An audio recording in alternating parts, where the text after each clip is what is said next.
Hi everyone, welcome back to Good or Good Enough. I finally saw Novocaine, and here's my little review. So, what happened in Novocaine? The plot is, when the girl of his dreams is kidnapped, a man incapable of feeling physical pain turns his rare condition into an unexpected advantage, and they fight to rescue her. Novocaine is a nickname of Jack Quaid's character, Nathan Kane. The girl's name is Sherry, and this film is quite fun. It does know what to film. A lot of things are kind of suspension of belief, because a lot of things in this movie that he should die from. The trivia said they did change a lot of the injuries to being lower injuries because it would have made, like, technically he wouldn't survive till the end of the film after what he went through. This is a good casting for Jack Quaid. The budget was $18 million and it grossed $34 million. I think everybody fits the role in this film. The violence is extreme and very unsettling at times because it lingers on it, which is the point of the film. Moments keep you on your toes for sure. The movie is an hour and 50 minutes. It feels a little quick. It has some obvious flaws, but it is over the top on purpose. The twist is pretty simple. It's not too amazing. A fun climax. And then it has a simple ending. And now we'll move on to spoilers for the film. Nate is being pursued by the detective Barbara Mensky, who is seemingly conflicted. This part is where Nate accidentally kills Ben, who turns out to be the brother of Andre. And then Nate unknowingly kills Ben, who turns out to be the brother of Andre. So then Nate eventually finds Andre, who takes him and tortures him, and then Simon tells Andre that Ben is dead. So, and then afterwards, Nathan kills Andre, and then Andre is about to kill Nate when Roscoe, played by Jacob Batalon, he hits him, he shows up, saves him, and then I think they both eventually kill Andre, and then they're about to leave. Andre isn't dead, hits Nate, and they fight again, and then this is so funny, he takes a knife, goes right into his hand, and yeah, he try to kill, they fight, and then Roscoe sprays him with bear spray, or bear mace, and another booby trap hits Roscoe, knocks him out. Oh, and this is a good kill though. He shoves the knife in, or the arrow through his head and hits it through him. That's so brutal. Anyway, so they kill Andre, and then it's later revealed, I don't know if that's a twist, it's revealed that she is his sister, and that, the whole robbery was set up. And then, yeah, so Nate did find the hideout that they're all at. He goes to try and save Sherry, and these two get in a fight, and Simon fights Nate pretty brutally, and then he puts him under a car wheel that wants to crush him but ends up not, and then they both fight each other, brother and sister, until Simon gets shot. Simon is shot by the police, the detectives, and they come in and they save Sherry and Nate, and then they remove all that, take the wheel off of his head, and then it turns out that Simon isn't shot, so he kills him and hits Detective Mensky, and then Simon unknowingly takes the ambulance with Nate in the back and tries to flee the scene. So then Sherry wants to go and save Nate, so she takes the cop car with Detective Mensky and Roscoe and heads toward where Simon is driving the ambulance with Nate in the back. And then Nate tries to figure out a way to stop Simon, so he decides to use a defibrillator on Simon. But this is cool too, he breaks his thumb to get out of it. So then he takes a defibrillator and uses it to, attack Simon, which causes them to crash and flip the ambulance over. Nice slow motion shot. So so Nate and Simon both survive, and then it ends in a big fight between both of them. Pretty brutal fight.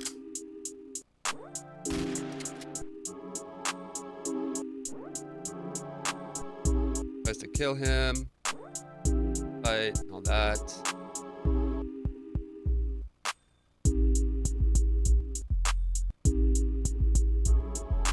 And yeah, it's pretty kind of long fight.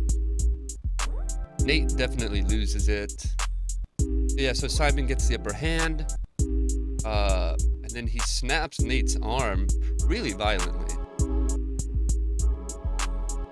Very pretty gruesome and brutal. And then it looks like Simon's gonna kill Nate when Sherry shoots him, and then they get into a little fight with each other.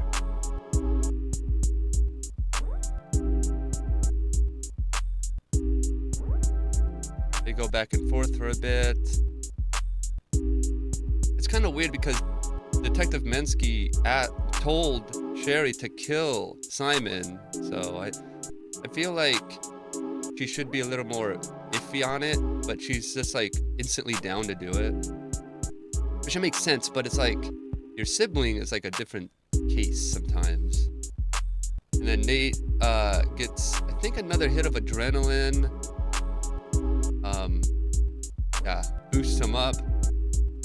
And then he saves Sherry by stabbing Simon up through the chin, under the mouth, through the head. Crazy.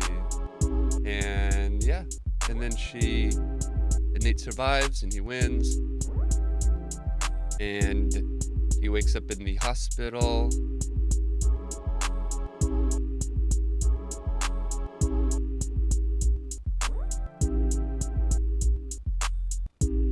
So Nate wakes up at the hospital finally with Roscoe sitting next to him.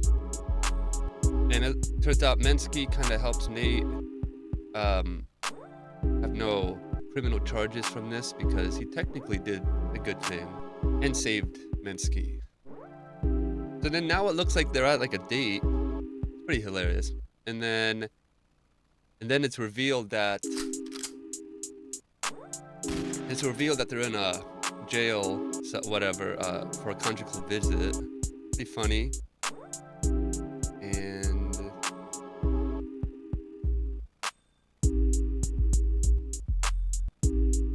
this is the end of the movie. He tries a pie and he's happy.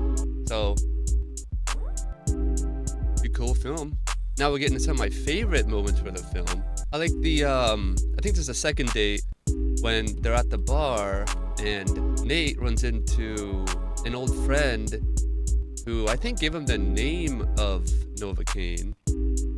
But it turns out that Nate used to be bullied by them and they used to beat him up a lot. And it's pretty sad. I do like that they do that in the film because you end up kind of caring about Nate. So they talk for a little bit more and then Nate decides to go somewhere.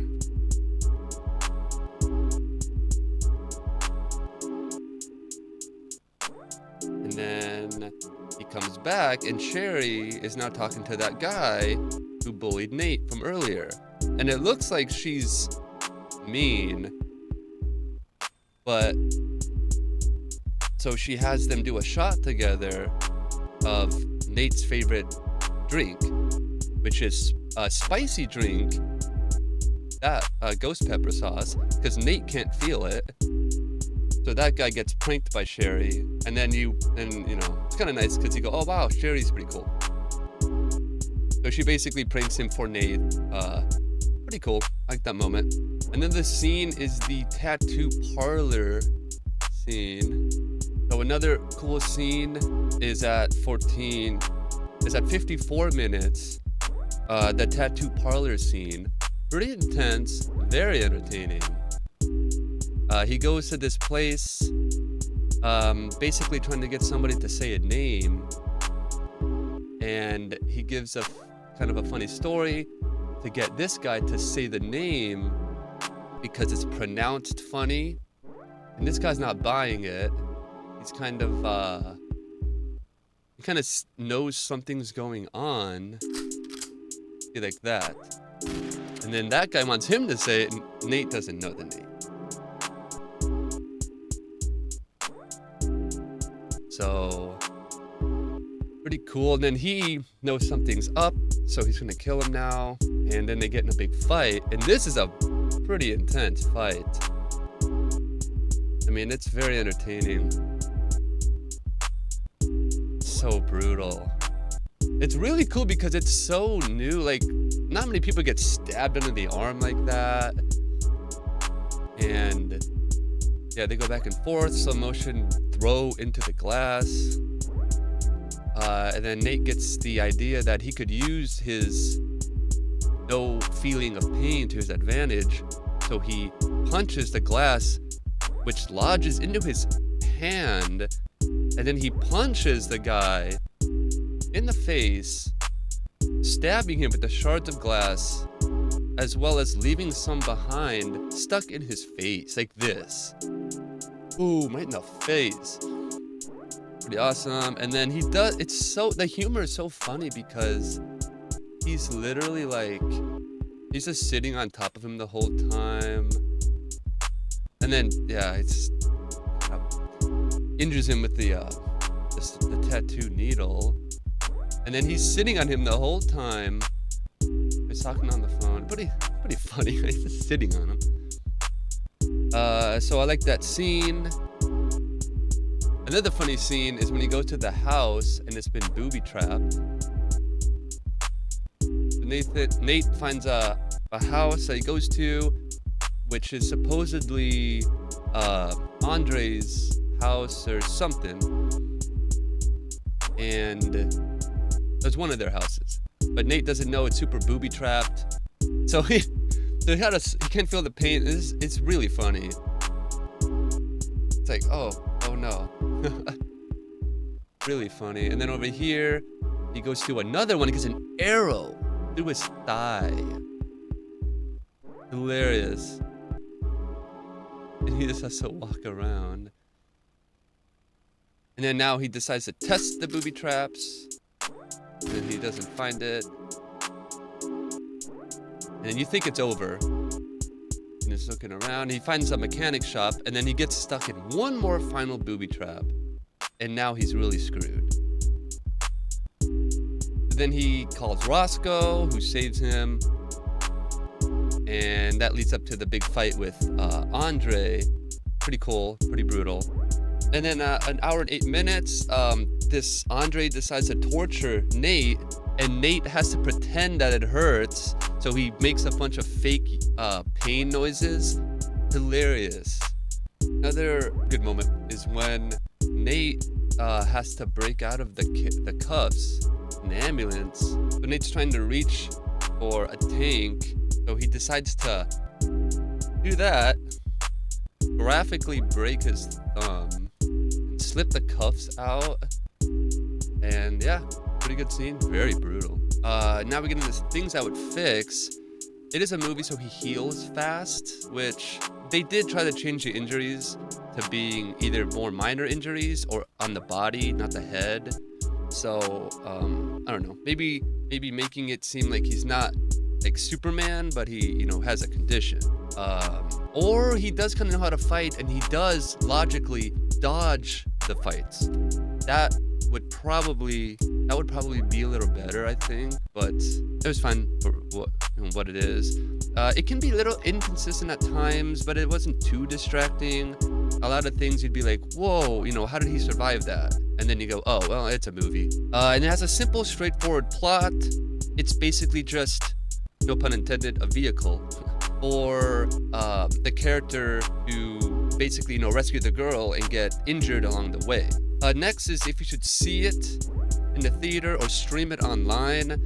I think that, you can see it for the experience, but I don't think this is totally a theater film in a way. It's more like a highly produced film for Netflix.